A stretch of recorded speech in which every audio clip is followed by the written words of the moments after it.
finally, a crispy dog treat that even your senior dog can enjoy. I love making these because first of all, they're one ingredient and they're so simple to throw together. Also, all dogs can enjoy these. A lot of times, senior dogs, especially the little guys, they're very susceptible to dental issues. And sometimes, maybe they've had a few extractions, or maybe they don't have any teeth at all. And that requires a different sort of treat. And oftentimes that means that our dogs can't enjoy the crunchy stuff. But crunchy stuff is really fun for our dogs to have. So these are great. The texture is somewhere between. It's not nearly as thick and hard as a beef jerky or a chicken jerky would be. It's a little more reminiscent of a chip, but it's savory. So I like to call them beef bark. You can also make chicken bark.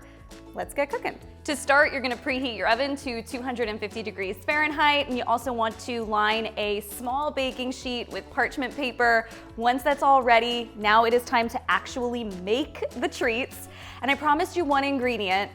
Now, we're kind of cheating our way with one ingredient because technically there are several very nutritious ingredients in this treat, but we are only using one thing, which is a box of the Honest Kitchen pour-overs.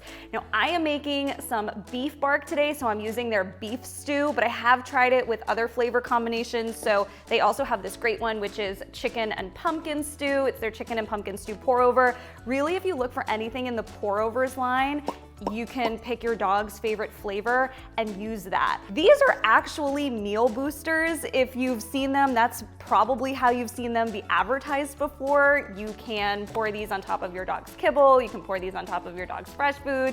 You can let them just lick it out of a bowl. Really, there's so many uses for this. Absolutely not sponsored, but I keep a whole bunch of these in my house because I really like them. I don't use them the way they are intended. I actually use them to make homemade dog treats. Let's open this up. I'm gonna use the beef one today. Word of advice, do not paint your nails very close to trying to open the boxes. Now, what I like to do just to make sure everything in here is well incorporated before I pour it out, I just give it a little stir. Okay, all I'm gonna do is pour this onto my parchment paper lined baking sheet, and here you can see I'm spreading it out really nice and thin. You might even see some parts of my parchment paper as I'm spreading that out, and that is okay.